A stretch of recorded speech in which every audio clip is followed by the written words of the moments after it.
Praise the Lord. At sa lahat pa po ng mga nandito na hindi ko po nabasa, hello po sa inyo and thank you so much for joining us today. Amen. Ayan. So, today is the first Sunday of July, Amen, 2025. Question, anong araw po ngayon? July? Amen, July 6 po ngayon. At dahil first Sunday po, ay magkakaroon po tayo mamaya ng ating Lord's Supper.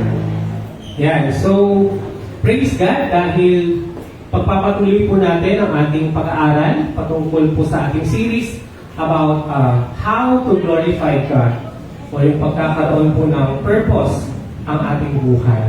Na hango po sa libro ni Pastor Rick Warren, The Purpose Driven Life. Amen. So, bakit tanong mo yung katabi mo, kapatid, handa ka na bang makinig? Amen. Ninanayahan po natin lahat ng mga nasa taas na bumaba na po at yung mga Sunday School children na umakyat na po sa taas para sa inyong Sunday School. Amen. So let us all stand. Tayo po tayong lahat at basahin po natin ang ating scripture reading for this Sunday na matatagpuan po sa Book of Matthew chapter 28 verses 18 to 20. So ang title po ng message natin ay The Great Commission. O sa Tagalog, ang dakilang tagubilin. So let us read. Then Jesus came to them and said, all authority in heaven and on earth has been given to me. Therefore, go and make disciples of all nations, baptizing them in the name of the Father, and of the Son, and of the Holy Spirit, and teaching them to obey everything I have commanded you. And surely I am with you always, to the very end of the age. Let us pray. Yes, O Heavenly Father, again, samahan mo kami sa aming pag-aaral ng iyong salita sa araw po na to. Puspusan mo po kami ng iyong banal na spirito upang aming maunawaan kung mga nais mong malaman at matutunan po namin. Bigyan mo po kami ng katalinuhan, ng kaalaman, ng wisdom, Panginoon, upang nang sa ganon ay mai-apply po namin sa aming buhay ang lahat-lahat na aming matututunan ngayon. Nawang hindi lang po ito maiwan sa aming tenga at lalabas sa kabila, but rather ay tumanim po ito sa aming mga puso at mapagbulay-bulayan po namin at aming may sa katuparan at may sa buhay. Ito po ang aming panalangin sa matamis na pangalan ni Jesus. Amen! Praise God! Palapakan natin ang ating Panginoon. We can now be seated. Pwede na po tayo maupo. Okay. So, again, ang pamagat po ng message natin is the Great Commission o ang dakilang tagubilin. Question. Sa verse po natin sa ating scripture reading, sino po ang nagsasalita dito? Sino po ang nagsasalita dito? Si Jesus. Amen. So si Jesus Christ mismo ang nagbibigay ng utos o ng commission o ng mission na ito sa ating mga tao. Amen? Kaya makikita nyo po, ito po ay matatagpuan sa huling chapter na ng Book of Matthew dahil ito na po yung malapit na pong ipako sa cross ng ating Panginoon sa last part po. Amen? At malapit na rin po may sa katuparan ni Jesus ang kanyang purpose na pagbayaran ang kasalanan ng sanlibutan sa daigdig. Amen. Para po mas ma-appreciate po natin ang verse po na ito, let us read the Tagalog version na matatagpuan sa Magandang Balita Biblia. Sabay-sabay po natin basahin. Lumapit si Jesus at sinabi sa kanila, ibinigay na sa akin ang lahat ng kapangyarihan sa langit at sa lupa. Kaya humayo kayo, gawin ninyong alagad ko ang mga tao sa lahat ng mga bansa. Bautismuhan niyo sila sa pangalan ng Ama, ng Anak, at ng Espiritu Santo. Turuan niyo silang sumunod sa lahat ng iniutos ko sa inyo. Tandaan ninyo, ako'y laging kasama ninyo hanggang sa katapusan ng panahon. Amen. Praise God. Okay. So ano ulit yung binasa po natin? That is the Great Commission. Okay, hindi po ito yung commission na share mo po kapag ikaw po ay may na-refer po ng mga clients, okay, o na-refer po ng mga lupa na binibenta. Hindi po yun yung commission na pinag-uusapan po natin dito. Okay? Ano po ang tawag natin doon sa Matthew chapter 28 verses 18 to 20? That's the Great Commission. To evangelize, to disciple, and to baptize people in the name of the Father, and of the Son, and of the Holy Spirit. Question. Ano po ang pinagkaiba doon sa the Great Commandment na galing din po mismo kay Jesus? Amen? Tinaklarify ko na po ito kasi baka malito po kayo sa commission sa commandment. Okay, ano po yung the Great Commandment ni Jesus na sinamarize niya po yung entire 10 commandments that is found in the book of the Exodus or sa Old Testament. Ano po yung greatest commandment ni Lord? Amen. Love the Lord with all your heart, with all your soul, with all your mind, and with all your strength, and love others as you love yourself. So yun po ang ating great commandment na galing rin mismo kanino po? Kay Jesus. Okay? Yung twin commandment na mahalin mo ang Diyos at mahalin mo ang kapwa mo. Amen? Sinamarize niya po sa dalawa, ngunit kambal o magkadikit na utos o commandment ang pag-ibig sa Diyos at pag-ibig natin sa kapwa. Amen? Dahil kung mahal natin ang Diyos, it follows that we will learn to love others. Amen? However, for this part na binasa po natin, we talk about the Great Commission. So let me now show you the objective of this message. So objective po ng message natin is to encourage all of us to do our mission, which is to share the good news of salvation through Jesus Christ, which is also called the Gospel of Jesus Christ. Amen. Ngayon po ba nakikita niyo po how this message is connected doon sa message ni Brother Michael last Sunday? Amen. Kaya sabi ko, tumataas yung balahibo ko nung nag-explain siya. Kasi hindi ko naman siya sinabihan kung ano yung itatapik niya. Sabi ko, basta mag-testimony na kung paano ka naging Kristiyano, paano ka ginawang Christian ni Lord sa Saudi, o na-OFW pa. Then, nagpunta po siya dito sa Gospel of Christ. Amen! Gospel of Jesus Christ. That's why sabi ko si Lord talaga ang nag-aayos ng message natin. Walang gusto niyang ituro o malaman natin. That's why I praise God because we have that message last Sunday para at least mas patibayin ang ating kaalaman patungkol sa ating Great Commission to spread the Gospel of Jesus Christ. Amen! Amen. Parang wala na pong tao dito. Amen. Eh, kasama pa po ba ako? Amen. Yung mga nasa live, mag-amen po kayo dyan. Baka yung boses niyo po yung marinig ko. Okay. Question. What is the good news? The good news is the message about salvation o kaligtasan. Paano kaligtasan yan? It is when we trust the grace of God to save us through, kanino po? Sa pamamagitan ni Jesus o sa ginawa ni Jesus. That through Jesus, our sins are forgiven, yung kasalanan po natin ay pinatawad, and we get a purpose for living. Nagkakaroon po tayo ng purpose para mabuhay, at tayo po ay nagkakaroon ng promise, o nagkaroon po ng pangako sa atin, na in case tayo po ay malabutan ng hininga at mamatay, ay mapupunta po tayo saan? Sa langit! Sa heaven. So that's the good news. Ang magandang balita is that mayroong kabayaran sa ating kasalanan. At sino po ang daan daw para mabayaran yung kasalanan natin at tayo ay maligtas? Si Jesus.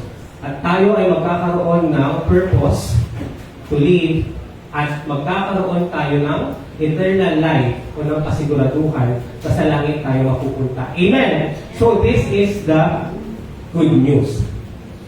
Again, let's go back to this basic ways to glorify God na ating inisa-isa since the start of the year, January.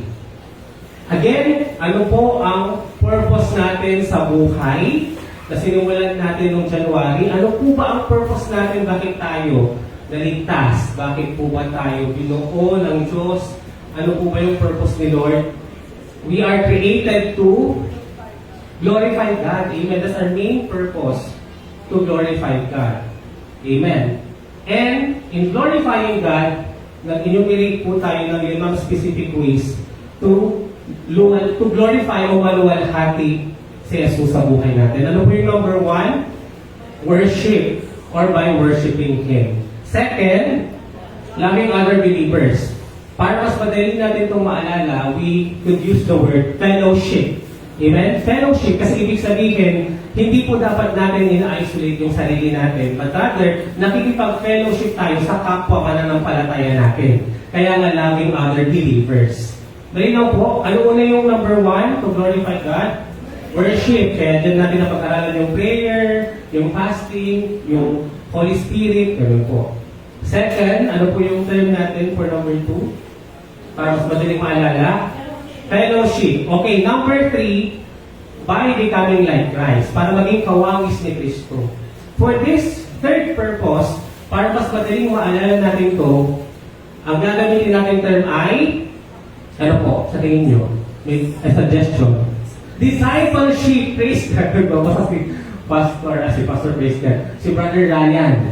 Amen. Ang term po natin ito, discipleship. Ibig sabihin, nag-aalaga tayo o naipapakita natin sa ibang tao ang katuruan o ang wangis ni Jesus sa buhay natin. Amen. That's how we disciple. We show to other people how we should live as Christ lived this earth. Amen. And number 4, ano po itong number 4 na way para i-glorify si Lord? Serving others. Ano po yung term natin dito? Para mas madali natin maalala. Serving others, ito po yung topic natin sa shape. It's about our ministry. Amen? Serving others is about our ministry o yung mga magagawa natin sa church in particular or yung magagawa natin to serve God. Amen. To serve God as we serve others. Amen? Kasi nga, di ba sa number 4, one of our purposes is we serve God by serving others. Amen? Naglilingkod tayo sa Diyos sa pamamagitan ng ating paglilingkod sa kapwa natin. Amen? Question. Ano ulit yung ibig sabihin ng shape? Ano ang ibig sabihin ng S, H-A-P-E, na ating i-consider para malaman natin yung ating ministry? Nalala niyo po na pinag-aralan natin yung shape na titignan natin para ma-assess or makita natin ano ba yung ministry or yung possible na ipapagawa sa atin ni Lord na gawain para sa Kanya at paglingkod sa iba. Amen. Ano po yung shape? S is? Spiritual gift. Praise God, spiritual gifts. H? H? Heart. Amen. So, consider po natin yung passion natin o yung nilalaman ng puso natin. Letter A? Abilities. Abilities o yung mga skills, talents na talagang inborn tayo or hindi po tayo nahihirapan na i-develop dahil nasa atin po talaga yun. And letter P, ano po yun? Personalities. Personality. And finally, letter E, experience. So, yun po yung naging topic natin last Sunday. And now, we've come to the last part of one of the ways to glorify God, which is, nasahin nyo nga po ito, by telling others about Him. Okay, for this part, ano po ang magiging term natin para mas madaling natin maalala to? Telling others about Him refers to evangelism. Okay? So, we will use the word evangelism for this part, which we will talk about the Great Commission. Amen. Ano ulit yung number 1 na term na gagamitin natin? Worship. Second, fellowship. Number 3, discipleship. Number 4, ministry. Number 5, evangelism. Ayan. This time, we will distinguish mission with ministry. Question. Ano po ang pinagkaiba ng ating mission, yung ating pag-aaralan ngayon, versus yung ministry na pinag-aralan natin na number 4, yung serving others or serving God by serving others. Anong pinagkaiba po ng ating mission sa ating ministry? Pakitanong mo nga yung katabi mo, kapatid, ano sa tingin mo ang pinagkaiba mo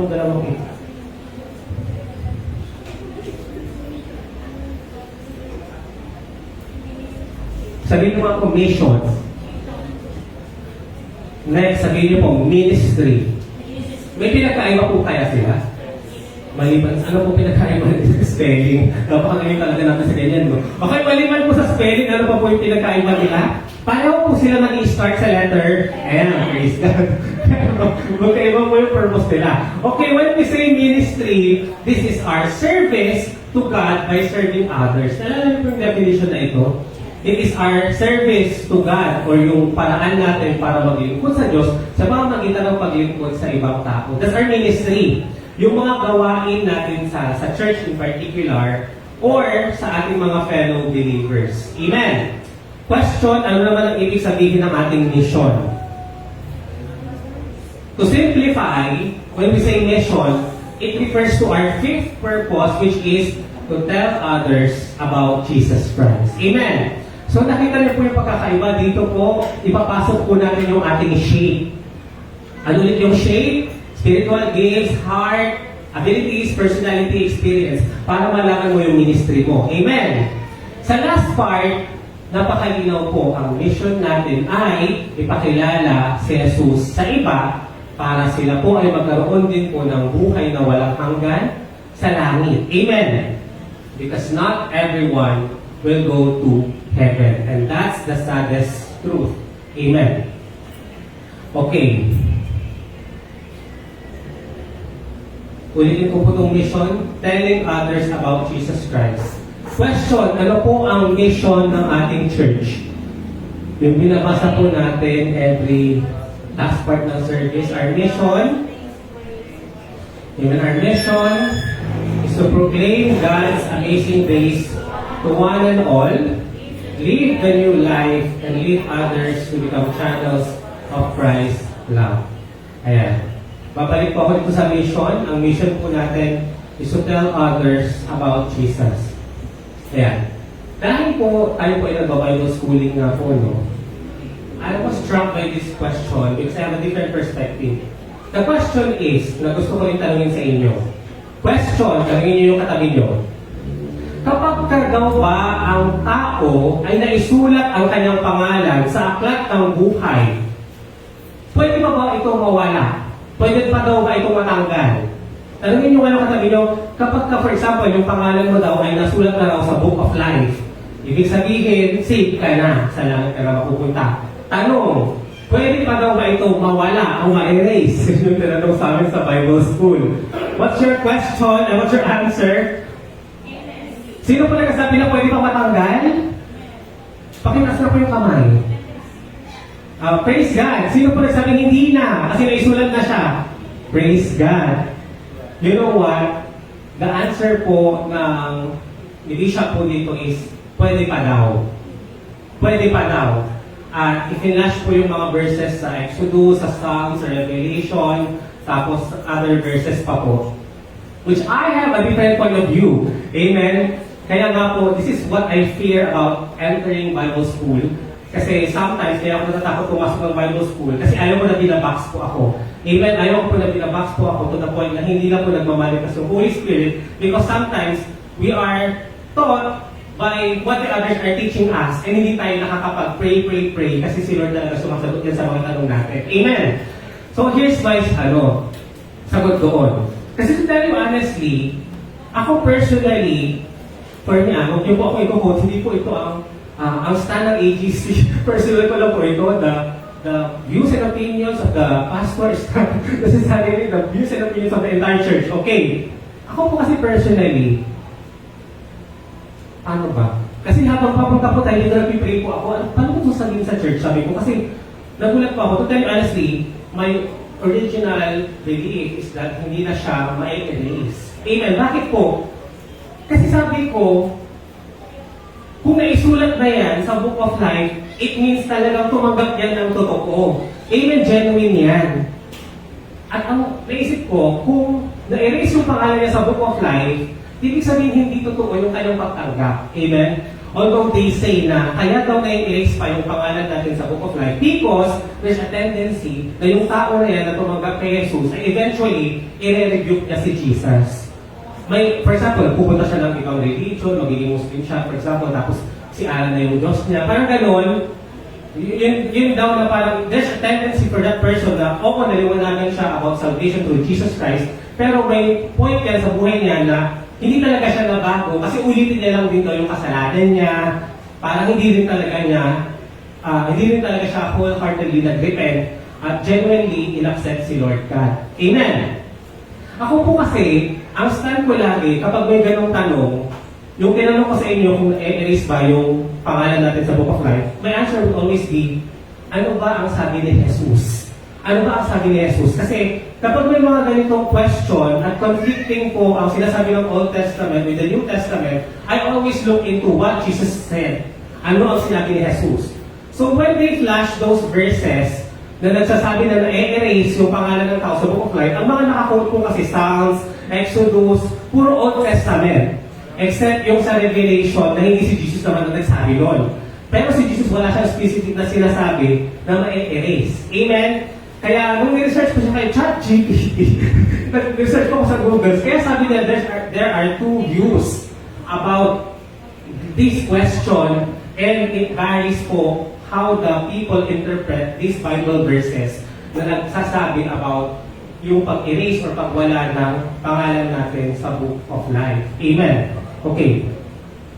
Yun po, again, sinasabi ko po, I always consider what Jesus said or what Jesus said. Kaya nga di ba, whenever there is a conflict between the Moses Law is the Old Testament, di ba yung Genesis, Exodus, Leviticus, Numbers, Deuteronomy, or yung Torah, kapag nag-conflict yun, sa New Testament, na si Jesus ang nagsabi, sino po ang mag-prevail? Siyempre, sinabi ni Jesus, Amen. Kasi siya nga po ang katawang tao ng Diyos. At ang lumalabas sa kanyang bibig o tinig ay ang salita mismo na galing sa Diyos. Kaya walang conflict na galing yun kay Lord at yun dapat ang sundin natin. So when I was asked that question, I have a different point of view. Kasi nga, although may mga nagsabi na na-erase pa siya. And therefore, I leave that to you. Okay. Kasi ito pa ang another point ko. I always believe that God is a God of order. Amen. What do I mean by that? Kasi, para namang tinanggal yung pangako sa iyo na magkakaroon ka ng buhay na walang hanggan dahil sa pagtanggap mo kay Lord, tapos binawi. Nakita niyo po ba? Alam niyo yung, kasi syempre, Diyos siya, so ongoing God siya. Kaya alam niya naman na babawin din ng tao yung faith na kay Jesus, bakit pa siya ilalagay doon? Diba? Kasi ganito po yan nung high school po ako, third year high school po kami, may teacher po kami sa science, si Ma'am Paras, na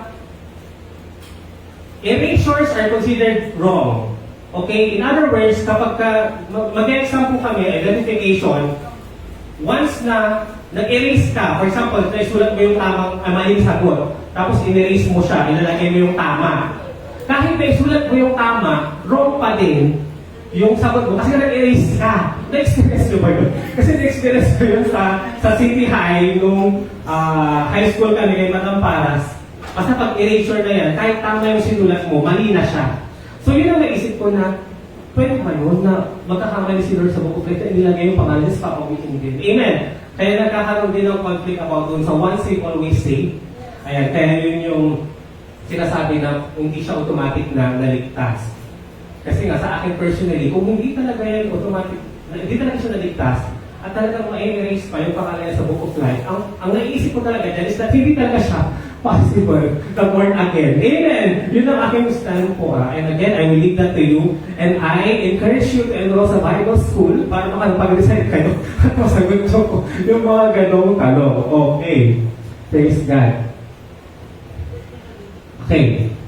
Basahin po natin yung Book of John chapter 20 verse 21. Again, Jesus said, "Peace be with you. As the Father has sent me, I am sending you." Sabi ni Jesus, sa kung papaano ipinadala at iniutos ako ng Diyos, ganun din na ipapadala at inuutusan ko po kayo. Amen. Let's read this. The mission Jesus had while He was on earth is our mission because we are the body of Christ. Amen. So itong mission po natin na i-proclaim si Jesus bilang tagapagligtas at daan para patungo sa langit, hindi po yan titigil sa ating pagkilala at pagtanggap sa Kanya. Amen? Dahil, again, sino po ba ang in-expect nyo na magpakayag ng katotohanan ng kaligtasan sa pamamagitan ni Jesus? Kung tayo mga natutunan at nalaman yun, ay hindi natin ibabahagi. Amen. Again, amen. Wala talagang tao dito. Amen. Praise God. So what is our mission? To introduce people to God and tell them about Jesus. Amen. Question. Sa tingin niyo po ba lahat ng tao naniniwala kay Jesus? Sa tingin niyo po ba lahat ng tao naniniwala kay Jesus? Question. Sa tingin niyo po ba lahat ng tao ay tunay o totoong kumilala kay Jesus? Again, I'll leave that question to you to answer. But the point here is that it's a fact that possible we all know the name of Jesus, but we do not believe sa kanyang death, burial, and resurrection. Amen! Which is the gospel of Jesus Christ. Hallelujah. Ayan, so, maaaring kahit lahat ng mga tao o mananampalataya or nabuhay sa mundo ay narinig na ang pangalan ni Jesus. Pero ang tanong, naniniwala ba sila sa kapangyarihan niya na magligtas sa mga taong tatanggap sa kanya at pagsisisihan nila ang kanilang mga kasalanan. Amen. So, question, tanongin mo yung katabi mo. Why does God want us to introduce people to Jesus? Amen. Bakit daw gusto ni Lord o ni God na ipakilala natin si Jesus? At bakit patuloy nakilala naman na natin tapos na dapat yung purpose natin or yung trabaho natin? But kailangan pa natin siyang ipakilala? Because God wants to redeem human beings from Satan and save them from hell. Amen? Dahil gusto po ng Diyos na iligtas tayo, bawiin tayo kay Satan, sa demonyo, at maligtas mula sa impyerno. Malinaw po ba ito? Attend po kayo next Sunday because next Sunday we will be technical more about this. Next Sunday, I will introduce to you the 10 questions to evangelism. Huwag po kayo mag-alala dahil Tagalog po yung 10 question na pag-aaralan natin at magkakaroon po tayo ng simulation para makita natin kung talaga bang nauunawaan nila ang kaligtasan sa pamamagitan ni Jesus o kung talagang sila ba ay ligtas na. Amen. So let me highlight that one of the reasons why God wants us to tell people about Jesus because hell is real. Amen. Sabi mo sa katabi mo, totoo ang impyerno, kapatid. Tanungin mo, sabi sa kanya, gusto mo ba pumunta sa impyerno, kapatid? Paano kaya kung meron din gano'n nag-evangelize, no? Alam niyo ba na totoo ang impyerno? Gusto niyo ba sa impyerno? I-worship natin si Satan. Diba that's also possible that they would lead people to hell or to eternal life and eternal punishment sa impyerno. Amen? But ours is different. We are telling people about Jesus dahil ayaw natin na mapunta sila sa impyerno. Amen? And until hindi natin pinaniniwalaan na may impyerno, hindi talaga natin pahahalagahan yung halaga ng buhay ni Jesus. Amen? Kasi sometimes, up until this point, parang superficial po yung hell. Di ba? Parang di ba tayo natatakot sa hell, di ba? Pero sige nga kapag nandun ka, kamusta ka kaya doon, di ba? Kasi na yung story pangalan mo sa Book of Life. Okay. Sabi pa ni God, gusto niya na ipakilala natin si Jesus sa kanila to reconcile them to God so that they can be with Him forever in heaven. Amen. Nakita niyo po na ang pinaka-reason natin kaya gusto natin ipakilala si Jesus, ayaw natin silang pumunta na impyerno, but rather gusto natin silang pumunta sa langit. Question. Tanungin mo yung katabi mo, kapatid, may mga kamag-anak ka na bang namatay? Pangalanan mo nga po, ilan na po? Tanungin mo yung katabi mo, kapatid, sa tingin mo, saan po siya napunta? Sa langit o sa impyerno? Ano daw po baka sa purgatory siya? Kasi di ba may iba rin ganong katuruan? Sa tingin mo, saan po siya napunta? Again, hindi ko din po alam kasi hindi naman po ako ang Diyos. Pero sigurado po ako, alam po ni Lord kung nasaan po sila ngayon. Amen! That's why napakasarap po mag-celebrate ng funeral service ng isang tao kapag alam mo na born again siya, amen, naligtas siya through Jesus Christ. Dahil alam mo that his or her death is a celebration, amen, dahil siya ay kasama na ng ating Panginoong Diyos, amen. And sometimes napakahirap po mag-preach sa isang funeral service na hindi mo kilala yung nandoon sa kabaho at hindi mo talaga alam kung tumanggap siya, amen. Kasi yan po ang ginagawa natin kapag may mga nag-invite sa atin na magsalita sa mga funeral services. At gaya nga ng sinasabi ko, makikita mo talaga yung difference kapag may assurance po ang pamilya na yung namatay ay sa langit na pupunta because we glorify God. Amen. Dahil nasa langit na yung mahal natin sa buhay. Okay, so Jesus saves us and then He sends us out. Ulit, basahin mo nga po ito. Jesus saves us and then after He sends us out. Ayan. Ito po yung naging topic natin nung tinanong ko po kayo, bakit ba kailangan pa nating umilos? Bakit pa kailangan nating mag-ministry? Bakit pa ba natin kailangan gumawa ng something para sa ating Diyos? Amen. Again, let me clarify na hindi natin ito ginagawa para tayo maligtas. Amen? But rather, ginagawa natin ang pag-share na ito dahil yun po ang dahilan kaya tayo sinave, kaya tayo nabuo, na-create, kaya po tayo inutusan, at kaya po tayo, ano yung isa? Diba? We were created. Amen? To glorify God and to serve God. Second is save. Third is naalala pa yung apat. Nakalimutan ko na.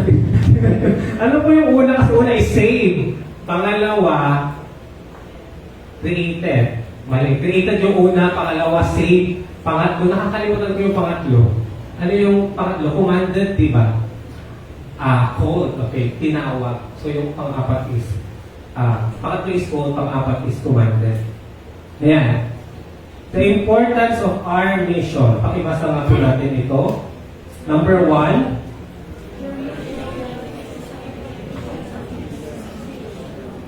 tanungin mo yung katabi mo, kapatid, naunawaan mo ba yung number 1? Sabi po dito, yung mission natin ay pakilala si Jesus ay continuation ng mission ni Lord sa lupa. Pangalawa, it's a wonderful privilege dahil hindi po lahat ay nabibigyan ng opportunity na gawin po ito. Amen! Kasi bakit naman nila ito gagawin kung hindi naman sila naniniwala in the first place kay Jesus. Amen! Number 3, telling others how they can have eternal life is the greatest thing you can do for them. So ito po yung mga importance kaya tayo ay nag-mission or nag-evangelize. Number 4, your mission has eternal significance. Amen? Dahil akala mo lang hindi nasusuklian ang iyong mga pag-evangelize or pagpapakilala kay Jesus, subalit hindi mo alam sa langit ka na pala nag-iimpok. Amen. Sabi nga, store up your treasures in heaven, amen, where rust or moth cannot destroy. And finally, your mission gives your life meaning. Ano ulit yung mission natin? To tell others about Jesus. Yun po yung number 4. Okay. Okay. Para po mas ma-appreciate po natin ito, let us watch this video clip. Ayan, kasi baka inatok na po kayo at sumasakit na po yung lalamunan ko. Kaya ko na po itong video clip na ito kaagad. Okay na po ba yung ating audio? Ayan.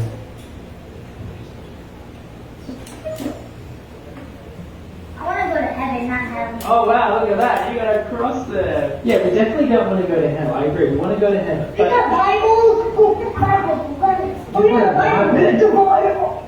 That's great. So, there's only one way to heaven. Let me show you a picture. This will help explain it to you guys. Let's say this is you over here, and this is your hell punishment that's coming straight towards you. It's going to hit you. What's Jesus doing here? He's saving us. He's stopping the devil. He's stopping the punishment from coming to us. And so if he does that, then where do you get to go when you die? Heaven. Correct. So based on this picture, why do you get to go to heaven? Because we're good. Well, is that why the fire is not hitting you? Is it because you're good, or is it because of Jesus? Jesus. It's because of Jesus. yes, He died for your sins. That's why you get to go to heaven. Does that make sense? I want you, Jesus! We just have to accept this by trusting that He's done that for us.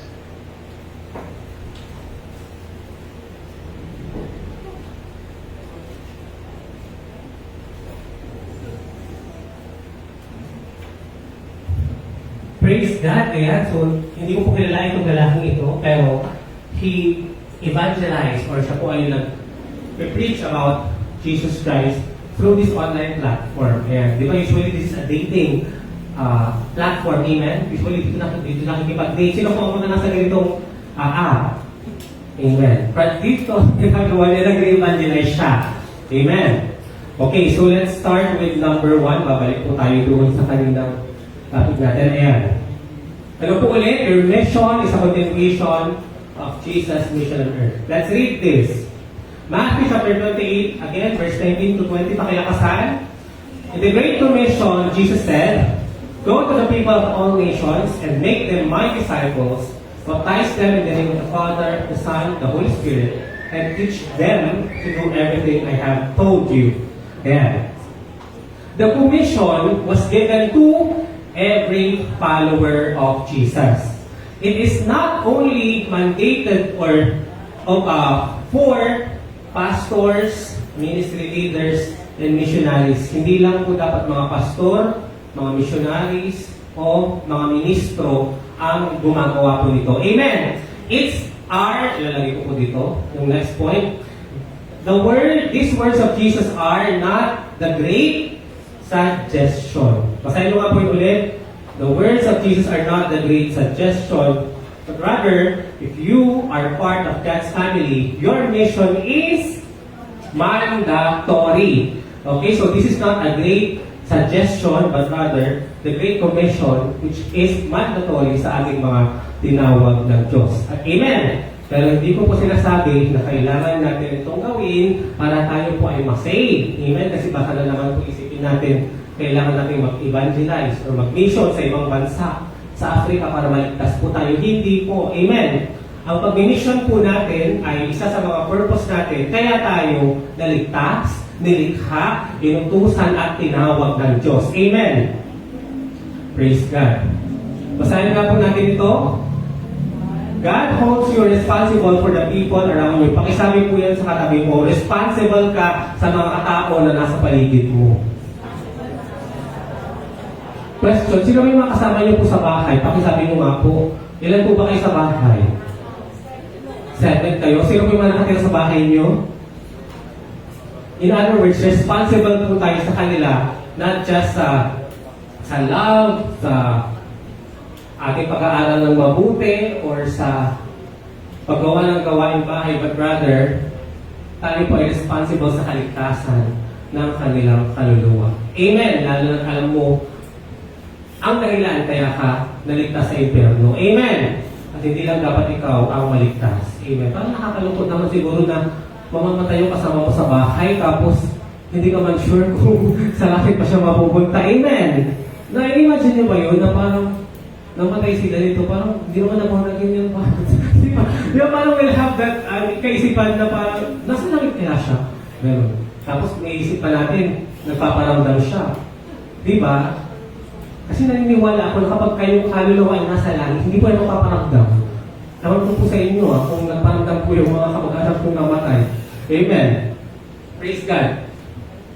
Kasi sometimes yung pagpaparamdam na yan, tinuloy ko talaga, kapag may namatay, yun ang ginagamit ng kalaban para takutin tayo. Amen?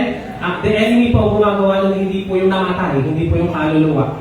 The devil, the evil spirit who imitates our loved ones who are dead. Ayan. So, mayroon po silang ganong kapangyarihan. Kaya po nilang patayin ng ilaw. Kahit dito po sa church. Di ba?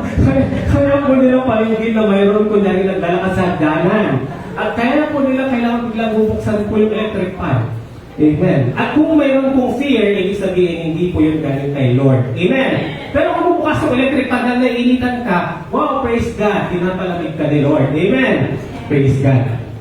Kasi na naiinitan ka. Okay, number 2. Ano po yung number 2? Pag kailangan natin mag-mission, because your mission is a wonderful privilege. Pribilehiyo po siya kasi nga po hindi lahat ay nagkakaroon ng ganitong opportunity. Amen. Tanungin mo yung katabi mo, kapatid, nakapag-evangelize ka na ba? Ilan na na-evangelize mo? Nakapag-share ka na ba ng mission mo sa iyong mga magulang, sa iyong mga kapatid, sa iyong mga anak? And then, please, attend our service next Sunday kasi I will be very technical about this. At alam ko po, makapaisip po kayo kapag nakita niyo po yung 10 tanong po na yon. Kasi kulang na po talaga yung oras at hindi na po natin siya magagawa. Okay. Your mission involves 2 great privileges. Number 1 is, basahin po natin, working with God. We get to partner with God in the building of His kingdom. Paul calls us co-laborers or co-workers, and we are the workers together with God. Next, representing Him. Jesus has secured our salvation, put us in His family, and gave us His Spirit, and then made us His agents in the world. What a wonderful privilege that we are called the agents of Christ. Amen.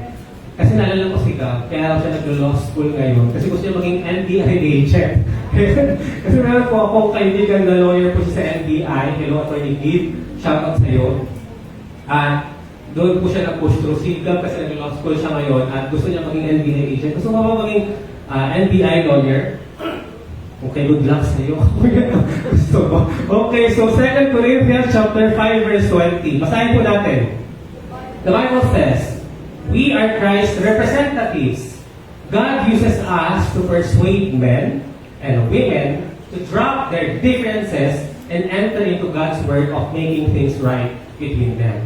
So we are speaking for Christ Himself now and become friends with God. In other words, tayo po ang nagiging tagapagsalita ng Diyos para siya ay magkaroon ng tinig at ng boses. Amen? Di ba nga ngayon nauuso yung meron tayong mga causes or yung mga platform o yung mga advocacy. Kasi nga po kapag walang mag-advocate, walang magpapaliwanag, walang magtuturo, hindi po ito malalaman ng iba. Amen? So kung mayroon po nagtuturo about mental health, about mga ganun, di ba lalo pa na dapat alam nila na pwede silang mapunta sa impyerno. Amen? At pwede silang mapunta sa langit at baligtas sa pamamagitan ni Jesus. Amen? Okay. Number 3, basahin nyo nga po yan. Telling others how they can have eternal life is the greatest thing you can do for them. Amen. Alam niyo po, kahit sabihin niyo po na wala kayong pera, wala kayong maibigay na regalo na mahal, the best gift na pwede natin ibigay sa kanila ay ang mission po natin, ang good news, to tell them about Jesus Christ. Naniniwala po ba kayo that it's the greatest gift na pwede natin iregalo sa kanila? Ang kaligtasan sa pamamagitan ni Jesus. Because again, hindi naman po tayo ang magliligtas sa kanila. Si Jesus po. Amen? Sino po ang magliligtas sa kanila? Si Jesus po. It's just that they need to know about it para tanggapin din nila. Amen? Imagine this. Tanungin mo yung katabi mo, kapatid, ano yung pagkain sa isang restaurant na natikman mo or in-order mo, kinain mo, tapos natikman mo, ang sarap at lagi mong pinabalik-balikan. Magsabi nga po kayo ng pagkain sa isang restaurant na binabalik-balikan nyo. Yun po kasi ang sekreto para maging successful ang inyong restaurant. Di ba? Naging negosyo na po yung senator natin. Hindi mo babalikan ng restaurant nyo kung first time pa nilang kumain dyan, hindi na sila nasarapan or nagustuhan sa pagkain. At possible talaga na malulugi ang business na yan. Amen? Pero kung masarap yan, babalik-balikan nila yan. Ako, ang personal na example ko dyan is yung shawarma ng Magbowl. Amen? Natikman nyo na ba shawarma ng Magbowl? Natikman nyo na ba? At matagal na yun, elementary pa ako, high school, college, law school, hanggang ngayon. Pag madaling araw, natatakam kami sa shawarma ng Magbowl. At favorite namin yun noon na merienda after ng Bible study namin. Ng mga araw, alauna ng madaling araw, alas 2. Kasi mga ganun tayo kami nag-evangelize nung pag nakapakasyon noon sila. Pastor Noel. Ayun, so, sige na kayo nga po, ano po yung, pag natikman nyo, masarap siya. Another pa sa akin is yung burger ng Jollibee. For sure lahat naman tayo nakatikim na nun, di ba? Kasi iba yung lasa niya sa ibang burger ng ibang restaurant. Amen? di ba natikman nyo ito, hindi ba parang gusto nyo rin siyang i-share sa iba at gusto nyo matikman din nila para balik-balikan din nila. Amen. Nakita nyo po yung yung connection, na ganoon din po yung natikman natin about salvation through Jesus Christ. Nung nalaman natin na, totoo palang impyerno, pwede palang baligtas sa impyerno, at pwede palang tayo pumunta sa langit. Dapat, sinishare din natin yun, nung na-discover natin yun. Amen. Kasi for sure, ewan ko kung paano nyo yung na-discover or baka ngayon nyo lang yung nalalaman na ganun pala yun. Pero ang punto po natin is that hell is real, heaven is forever. Amen. Ang sabi nga po, God is so loving and gracious that He wants everyone to go to heaven. Amen? Maibigin ang Diyos na ang lahat ng tao ay nais na maligtas at pumunta ng langit. Amen? However, people choose to go to hell by rejecting Jesus. Amen? Subalit, ang tao ay mas pinipili na pumunta ng impyerno sa hindi pagkilala at pagtanggap kay Jesus. Amen? The Bible says, Jesus is the only one who can save people. Amen? Basahin mo mga po yung nasa taas. Jesus is the way, the truth, and the life, and no one comes to the Father except through Jesus. Because everybody needs Jesus. Amen. Naniniwala po kayo na si Jesus lang ang muling nabuhay, na literal na napagtagumpayan niya ang physical death. Amen. At wala na pong ibang ganong tao na nabuhay sa lupa, na namatay at muling nabuhay, na hindi po nagkasala. Amen. Dahil hindi po mapagbabayaran ni Jesus ang kasalanan natin kung siya mismo ay may kasalanan. Amen. Wala po siyang karapatan na iligtas tayo at pagbayaran yung kasalanan natin kung siya mismo ay sinner. Amen. So therefore, Jesus calls us not only to come to Him, but to go for Him. Okay, basahin nga po natin ito. Question, mabilis po ba ako? So ano po bilisan ko kasi alam ko po medyo mahaba pa po itong message. But let's read this. One problem long-term Christians have is that they forget how hopeless it felt to be without Jesus Christ. Let us read this. We must remember that no matter how contented or successful people appear to be, without Christ, they are hopelessly lost and headed for eternal separation from God in hell. Amen? So, question, sino na po dito ang mga sumakses? Tanongin mo nga, katanongin mo, sumakses ka na ba kapatid? Sumakses, kasi diba, yung nakakataon sumakses doon, talagang nag-i-evolve ang ating language. At dati nga, wala yung term na yun, naging successful, but rather we have sumakses. Okay, tanongin mo nga, katanongin mo, sumakses ka na ba? Sumakses ka na ba kapatid? Pero ang punto kasi dito, kahit daw sumakses ka, kung wala si Jesus sa buhay mo, hindi ka pa din success. Hindi ka pa din sumakses. Amen? Kasi sabi niya dito, no matter how successful, kahit gaano ka-successful ang tao, kung wala si Jesus sa buhay niya, siya ay hopelessly lost at papunta sa impyerno dahil separated siya sa Diyos. Amen? So huwag po tayo mainggit kung isang tao ay mayaman at kanya na po ang maraming kalupaan, yung mga ari-arian sa lupa, kung hindi naman po ligtas ang kanyang kaluluwa. Amen! And therefore, number 4, basahin po natin, your mission has eternal significance. Let's read this. Your mission is more important than any job, achievement, or goal you will reach during your life on earth. The consequences of your mission will last forever. For the consequences of your job will not. Bakit po yung trabaho mo po, pwede ka pong palitan. Kapag namatay ka po, o nag-retire ka, meron papalit sa trabaho mo. Amen. Pero ang pag-evangelize natin, it lasts forever because it saves one soul. Amen. Pero sinasabi po dito na hindi mo naman kailangan mag-retire or mag-quit sa trabaho mo. Amen. Kasi pwede ka pong gamitin ni Lord sa pag-evangelize sa trabaho mo, sa pag-aaral mo, o kung nasaan ka man ngayon. Amen. In fact, mas may karapatan ka nga or opportunity ka na mag-share sa kanila kasi sa katrabaho mo sila. Amen. As compared kapag hindi ka naman nila kilala, tapos bigla mo sinabi na, uy, pupunta ka sa impyerno. Uy, alam mo ba, natuto ang impyerno. Di ba, bakit siya makikinig sa hindi ka naman niya kilala? Di ba, kaisipin niya pa, baliw ka. Di ba? Basahin po natin ito. This does not mean you should quit your job to become a full-time evangelist. God wants you to share the good news wherever you are. As a student, as a mother, as a preschool teacher, as a salesman, or a manager, or whatever you do, you should continually look for people God places in your path with whom you can share the gospel. Amen. Because nothing else you do will ever matter as much as helping people establish an everlasting and eternal relationship with the Lord Jesus Christ. Amen. Ay, wala nang talagang tao dito. Amen. Praise God. Okay, and last, finally, number 5. Your mission gives your life meaning. Ayan. The best use of life is not to spend it for something that outlasts it. Wait lang. Okay. The truth is, only the kingdom of God is going to last forever. Everything else will eventually vanish. Mawawala din daw po ang lahat.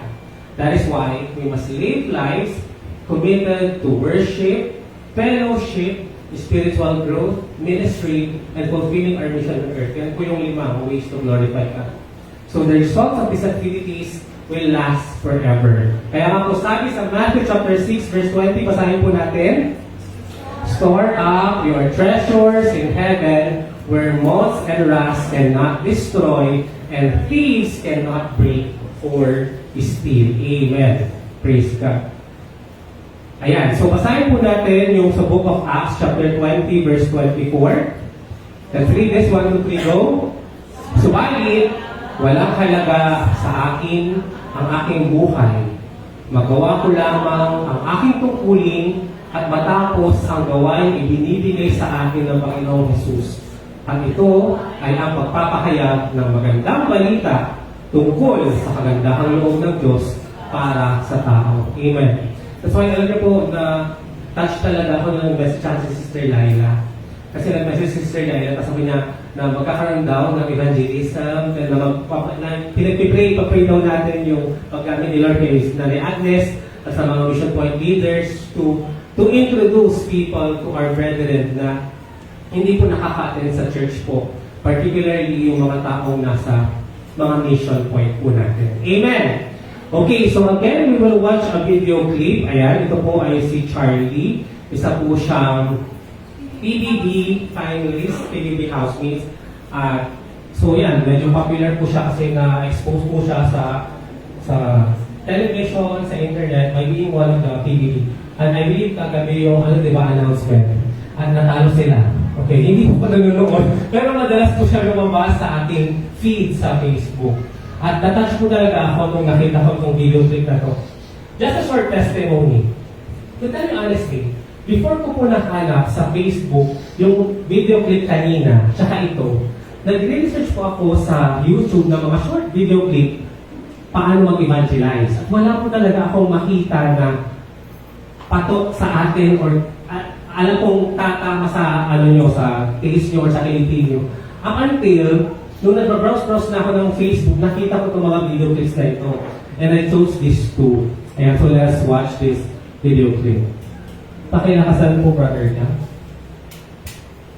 Has life. Whoever does not have the Son of God does not have life.